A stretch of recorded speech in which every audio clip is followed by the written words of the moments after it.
अविभाजित हिस्सा खरेदी केल्याने प्रतिवादीला वाटणीशिवाय मालमत्तेत प्रवेश मिळत नाही. हा कायद्याचा मुद्दा आहे माय लॉर्ड. मित्रांनो मित्रांनो आपल्याला एक प्रश्न विचारण्यात आलेला होता की एक मिळकत आहे आणि त्या मिळकतीच्या उतार्यावर भावाभावाची नावं आहेत, 3-4 भावाची. त्यातल्या एक भाऊ जो आहे तो आपली मिळकत खरेदी द्यायला तयार आहे आपल्या हिश्श्याची, परंतु इतर जे भाऊ आहेत ते संमती देत नाहीत. तर असं सामायिक नावं असताना एकाच भावाची मिळकत खरेदी घेता येईल का, हा पहिला प्रश्न.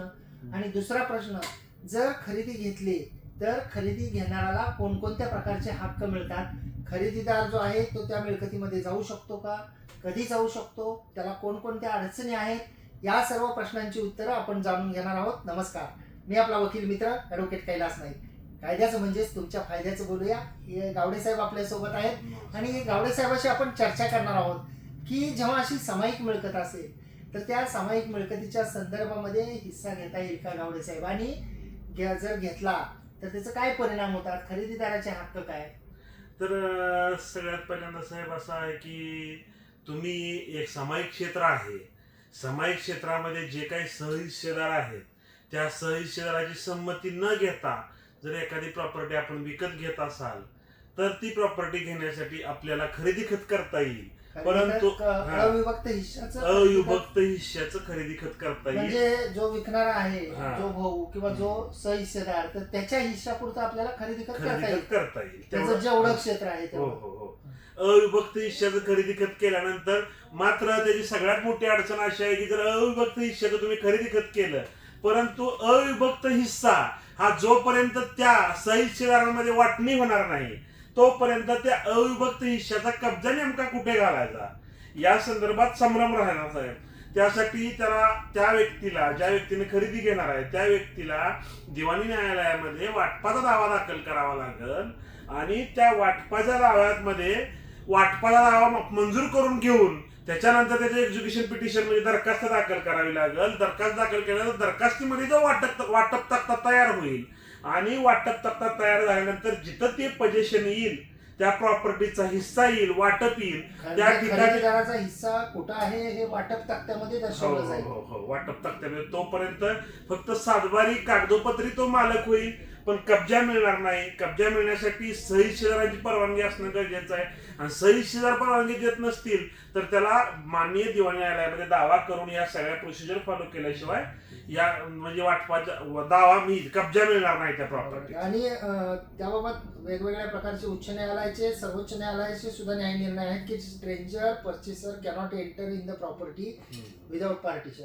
म्हणजे वाटप करून घेतल्याशिवाय जो थर्ड पार्टी व्यक्ती आहे ज्यांनी खरेदी घेतलेली आहे तर तो त्या मिळकतीमध्ये एंटर करू शकत नाही. काय होतं गावडे साहेब अशा प्रकरणांमध्ये, जेव्हा एखादा सहहिस्सेदार एखादी मिळकत विक्री करतो तर इतर जे सहहिस्सेदार असतात ते लगेच ताबडतोब दावा दाखल करतात आणि ते त्या केसमध्ये तुर्ता ताकिदीचा अर्ज सुद्धा दाखल करतात की आमचा अजून वाटपच झालेला नसताना यांनी अविभक्त हिस्सा घेतलेला आहे आणि त्यामुळं यांनी वाटप झाल्याशिवाय किंवा वाटप करून घेतल्याशिवाय त्यांना या मिळकतीमध्ये येण्याचा अधिकार नाही, तर त्यांना प्रतिबंध करण्यात यावा, त्यांनी हरकत अडथळा आमच्या जॉईंट पोझिशनला करू नये अशा स्वरूपाचा दावा सुद्धा.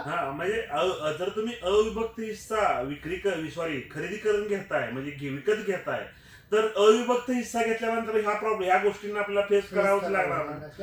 गावडे साहेब, एक मला आपल्याला विचारायचं आहे की बरेचसे आपण खरेदी खतं पाहतो, तर असे जे साठी खतं आहे म्हणजे खरेदी खतं आहेत की त्याच्यामध्ये अनेक सहहिस्सेदारापैकी एक सहहिस्सेदाराचा हिस्सा तर घेतलेला असतो, परंतु त्या खरेदी खतामध्ये तो एक सहहिस्सेदार असं लिहितो की माझ्या हिश्श्याचं अमुक अमुक क्षेत्र, उदाहरणार्थ 40 आर क्षेत्र, आणि त्या माझ्या क्षेत्राच्या प्रत्यक्ष वहिवाटीप्रमाणे जे आहे ते या चतुर्सीमा आहेत आणि या दिशेला आहेत, असं सुद्धा त्या खरेदी खात्यामध्ये त्या इतर सहहिस्सेदाराच्या परस्पर म्हणजे संमती नसताना लिहिलं जातं. तर तसं लिहिल्यानं त्या विशिष्ट दिशेची मिळकत त्या खरेदीदाराला मिळणारच नाही की साहेब, 100% मिळणार नाही. म्हणजे जोपर्यंत तुमचं वाटप होणार नाही, वाटप होणार नाही, सहहिस्सेदार तयार होणार किंवा वाटप तक्ता तयार होणार नाही किंवा संमती देणार नाही तोपर्यंत त्याला त्याचा कब्जा मिळणारच नाही. म्हणजे नुसत्या लेखणीला काही त्याचा उपयोग होणार नाही. आणि काही प्रकरणं अशी सुद्धा आहेत की दोन व्यक्तींमध्ये खरेदी खताचा व्यवहार होतो. उदाहरणार्थ एक्स या व्यक्तीनं वाय या व्यक्तीला प्रॉपर्टी विक्री केली, तर एक्स काय करतो, एक्स आणि वाय मध्ये व्यवहार असताना जो थर्ड पर्सन आहे झेड नावाचा, तर त्याच्या मिळकतीच्या बांधावरून रस्त्याचे हक्क दिले म्हणून देतो.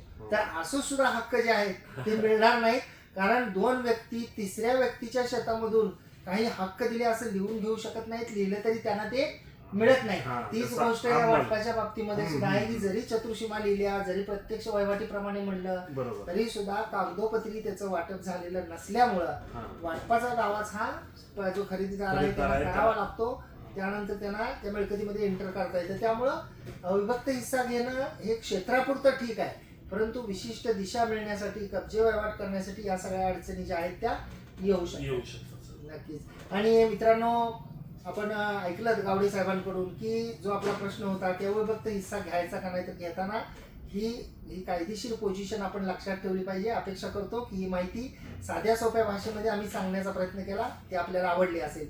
आपल्याला जर ही माहिती आवडली असल्यास, आपण कोर्ट कचेरी यूट्यूब चॅनलवर हा व्हिडिओ पाहत असल्यास, आपण या व्हिडिओला लाईक करा, व्हिडिओला शेअर करा, बाजूचं बेल आयकॉनचं बटन दाबा, म्हणजे व्हिडिओचे नोटिफिकेशन आपल्याला मिळतील. आम्ही व्हिडिओ पोस्ट केला हे आपल्याला कळेल. आणि आपण लाईक केल्यानंतर यूट्यूब चॅनलवर आपल्याला स्टार आणि रेनबोचं चिन्ह असलेलं हाईप नावाचं बटन दिसेल, तर त्यालाही क्लिक करा. ते क्लिक करण्यासाठी कोणतेही पैसे द्यावे लागत नाही. आपण ते बटन क्लिक केल्यानंतर व्हिडिओ जास्तीत जास्त लोकांपर्यंत पोहोचतो. आणि आपण जर हा व्हिडिओ फेसबुक, इंस्टाग्रामवर पाहत असाल, अद्याप जर का आपण या व्हिडिओला लाईक केलेलं नसेल, शेअर केलेलं नसेल आणि प्रोफाईलला आणि पेजेसला फॉलो केलेलं नसेल, तर फॉलो सुद्धा करा. कारण आपले लाईक्स, आपले फॉलो हे आमच्यासाठी प्रोत्साहन देणारे असतात. धन्यवाद.